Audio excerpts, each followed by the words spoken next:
আসসালামু আলাইকুম। অনুসন্ধানী বাংলা টিভির পক্ষ থেকে সবাইকে স্বাগতম। আপনাদের সাথে আছি আমি মোহাম্মদ শুভ। দিনাজপুর বিরামপুর মহাসড়কে কুকুরের তাড়া খেয়ে ট্রাক চাপায় এক শিশু নিহত। ওর নানার কবর দেখতে যাচ্ছিল, ওর আম্মা সহকারে যাচ্ছিল।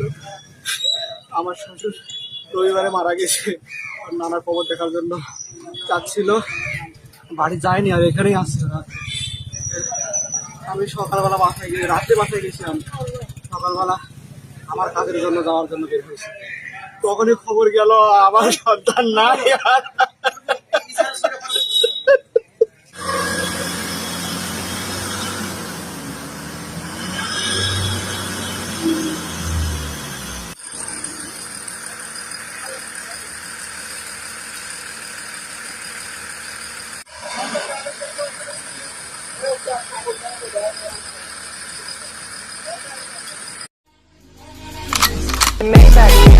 Can anybody out there hear me?